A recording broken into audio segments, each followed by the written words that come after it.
symptoms, and I forgot what I was saying. It's okay. Take your time. What were we talking about? Just about your symptoms and how they kind of overlap.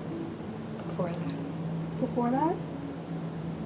Well, the last question I gave you is how they impacted your day-to-day. And you were talking about you were a very inactive person. One of your seizure episodes that you say you were having, that was one of them? This is part of it, and this is something that has been...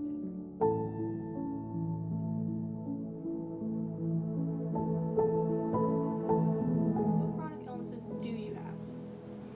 I have like 2 pages, but the main pain ones that I suffer from are fibromyalgia, and I suffer from CRPS, which is called chronic regional pain syndrome, and I have it on my upper and lower right side. On top of that, I also suffer from rheumatoid arthritis, which is joint pain, which correlates with the fibromyalgia. So fibromyalgia is kind of like a muscle and bone pain, muscle spasms, that kind of thing, tension. The rheumatoid arthritis actually is more of like a stiffness, a tightness, that kind of like compression type vice feeling.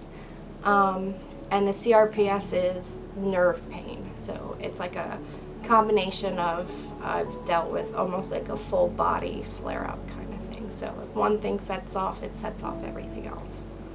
Medically speaking, fibromyalgia has been really studied recently over the last 10 years. I've been sick since I was 14 is when it started to really decline, and I'm going to be 25 next month. So basically the pain interval in the brain kind of like fries almost like a circuit board, and it just constantly sends out false pain signals. So I'm still in pain physically, but there's not something specifically causing it. So like I didn't hit myself, or I have an injury to that location. It's just my brain is sending pain to that location, which is why it's also considered a invisible disease. So that was something I dealt with. I go into the hospital, I might look fine, but internally I'm obviously not, and I'm struggling. And that's also me being young. They try to be like, oh, you're not really in as much pain as you say you are. It was every day I was having issues. There was points where I wouldn't be able to get out of bed. There's days where I couldn't walk. I couldn't go up and down stairs. And I was a very, very active person growing up. And when this started happening, I started, desocializing a lot. And that really, really affected me from high school and forward. I started missing out on a lot. I missed out a lot in high school. It affected my work ability, my social life. It is very difficult to do, especially at a young age, going through it, because, I didn't get to go to my senior prom or after prom. High school was, you have to be, my attendance was horrible. And I had to keep up with my grades and do all of that. And on top of that, I'm battling a condition and things, and then I also have all the gossip to deal with in normal high school.